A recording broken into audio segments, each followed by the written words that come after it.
بعض صالحین میں سے ایک صالح شخص جہاد کے لیے روانہ ہوا تو وہ راستہ بھول کر ایک ایسے پہاڑ پر جا پہنچا جہاں پر عیسائی ہی عیسائی رہا کرتے تھے۔ اس مجاہد نے دیکھا کہ وہاں پر بہت بڑا مجمع ایک کرسی کے پاس بیٹھا ہوا ہے۔ وہ مجاہد وہاں پر گیا اور ایک شخص سے پوچھا کہ آپ لوگ اس کرسی کے پاس کیوں جمع ہیں؟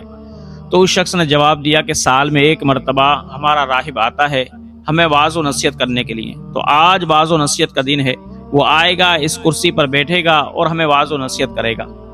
مجاہد کے دل کے اندر خیال آیا کہ میں بھی سنوں تو صحیح کہ وہ واعظ و نصیحت کیا کرتا ہے۔ اس نے عیسائیوں والا لباس پہنا اور مجلس واعظ میں بیٹھ گیا۔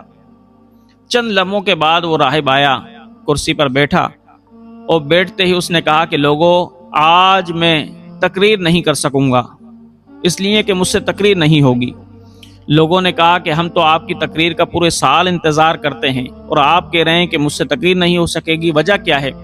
راہب نے کہا وجہ یہ ہے کہ تمہارے اندر ایک محمدی شخص موجود ہے، اس کے ہوتے ہوئے میں تقریر کیسے کروں؟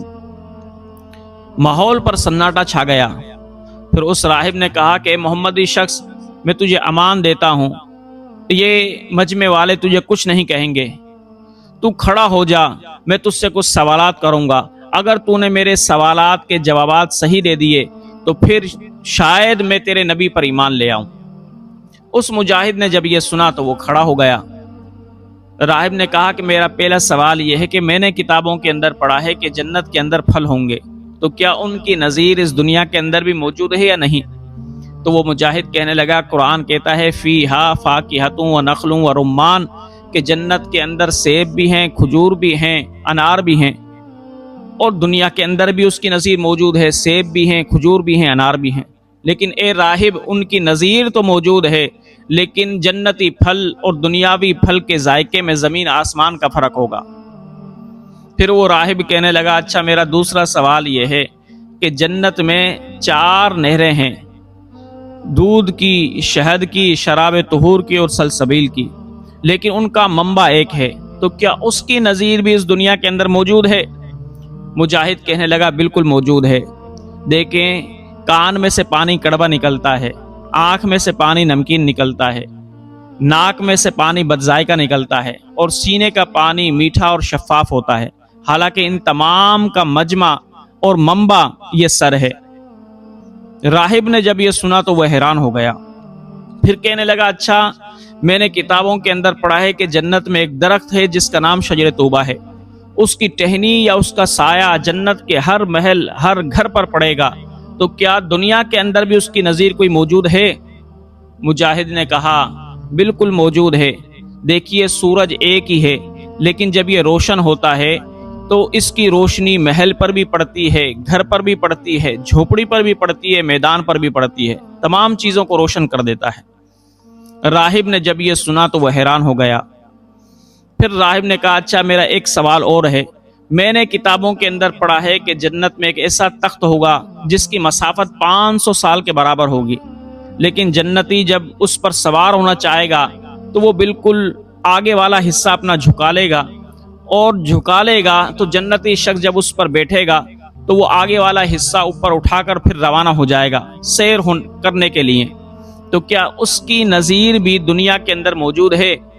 مجاہد نے کہا بالکل موجود ہے۔ آپ نے قرآن نہیں پڑھا افلا ينظرون الى الابل کیف خلقت، کہ اللہ رب ذوالجلال فرماتا ہے اونٹ کی پیدائش میں غور و فکر کرو کہ جب اس پر بیٹھنے والا بیٹھتا ہے تو جب بیٹھنے والا اس کو بٹھانے کی کوشش کرتا ہے تو اونٹ پہلے اپنی گردن کو جھکاتا ہے، پھر جب وہ بیٹھ جاتا ہے اونٹ، پھر اس پر جو کوئی شخص بیٹھتا ہے تو وہ اونٹ پہلے اپنی گردن کو اٹھاتا ہے، اس کے بعد وہ اٹھتا ہے۔ راہب نے یہ سنا تو حیران ہوا، پھر کہا کہ اچھا، میرا ایک اور سوال تجھ سے یہ ہے کہ میں نے کتابوں کے اندر پڑھا ہے کہ جب جنتی کھانا کھائیں گے اور پیئیں گے، لیکن جنت میں نہ وہ پیشاب کریں گے نہ پخانہ کریں گے، تو کیا اس کی نظیر بھی دنیا کے اندر موجود ہے؟ اس مجاہد نے کہا کہ بالکل موجود ہے۔ بچہ ماں کے پیٹ کے اندر ہوتا ہے، وہ خواہش کرتا ہے کہ میں کچھ کھاؤں، تو اللہ رب ذوالجلال ماں کے دل کے اندر ڈال دیتا ہے کہ تم وہ چیز کھاؤ، تو جب ماں وہ چیز کھاتی ہے تو بچے کو بھی غذا مل جاتی ہے، لیکن بچہ ماں کے پیٹ کے اندر غذا کھانے کے باوجود بھی نہ پخانہ کرتا ہے نہ پیشاب کرتا ہے۔ تو وہ راہب مبہوت ہو کر رہ گیا، حیران ہو کر رہ گیا اور خاموش ہو گیا۔ تو اس مجاہد نے کہا کہ آپ نے مجھ سے اے راہب اتنے سوالات کر لیے، ایک سوال میں بھی آپ سے کرنا چاہتا ہوں۔ راہب نے کہا کہ پوچھو، کیا سوال کرنا چاہتے ہو؟ تو مجاہد نے کہا کہ جب آپ نے اتنا کچھ پڑھا ہے تو یہ تو بتاؤ کہ جنت کی کنجی کیا ہے، جنت کی چابی کیا ہے؟ راہب نے کہا لوگو سن لو، جنت کی چابی لا الہ الا اللہ محمد الرسول اللہ ہے۔ یہ کہا اور کہتے ہی لوگوں سے کہنے لگا میں ایمان لے کر آتا ہوں، اسلام قبول کرتا ہوں۔ جب تمام عیسائیوں نے یہ سنا تو وہ تمام کے تمام عیسائی بھی مسلمان ہو گئے۔ اللہ اکبر۔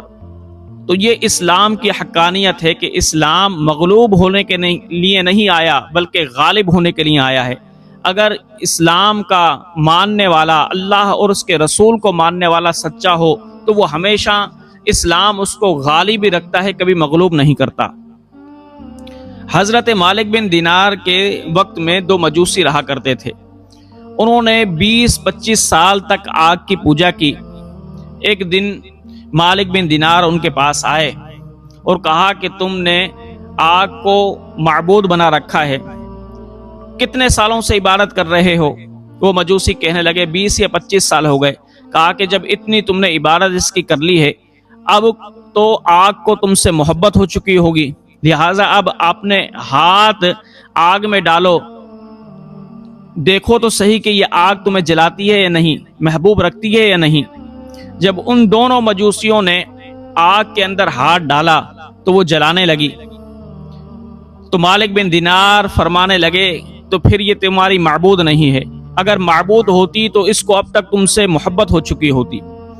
پھر مالک بن دینار فرماتے ہیں کہ میں نے ان سے کہا کہ لوگوں دیکھو، میں اس آگ کو معبود نہیں مانتا، اللہ کی مخلوق مانتا ہوں کہ یہ اللہ کے اثر سے جلاتی ہے، اللہ کے اذن سے نقصان پہنچاتی ہے، اللہ کے اذن سے نقصان نہیں پہنچاتی۔ اب میں آگ کو مانتا نہیں ہوں، نہ آگ کو معبود مانتا ہوں، میں ایک اللہ کو مانتا ہوں اور محمد مصطفیٰ کو مانتا ہوں۔ چلو اب میں آگ میں داخل ہوتا ہوں، دیکھو یہ آگ مجھے جلاتی ہے یا نہیں۔ حضرت مالک بن دینار جب اس آگ کے اندر داخل ہوئے تو آگ نے کوئی اثر ہی نہیں کیا۔ تو دونوں مجوسی اسلام کی حقانیت کو دیکھ کر حیران ہو گئے، اور ان دونوں مجوسیوں میں سے ایک بھائی حضرت مالک بن دینار کے ہاتھ پر اس نے ایمان قبول کر لیا۔ کہنے لگا اے مالک بن دینار، ہماری آگ تو جھوٹی ہے، تیرا رب بھی سچا ہے، تیرا نبی بھی سچا ہے، تیرا اسلام بھی سچا ہے۔ تو اسلام ہمیشہ غالب رہا کرتا ہے، مغلوب نہیں ہوتا۔ اگر کوئی شخص اسلام پر صحیح عمل کرے تو اسلام اس کو عزت و وقار ہی دیتا ہے، بلندی ہی دیتا ہے، اور اسلام اس کو سر بلند ہی رکھتا ہے۔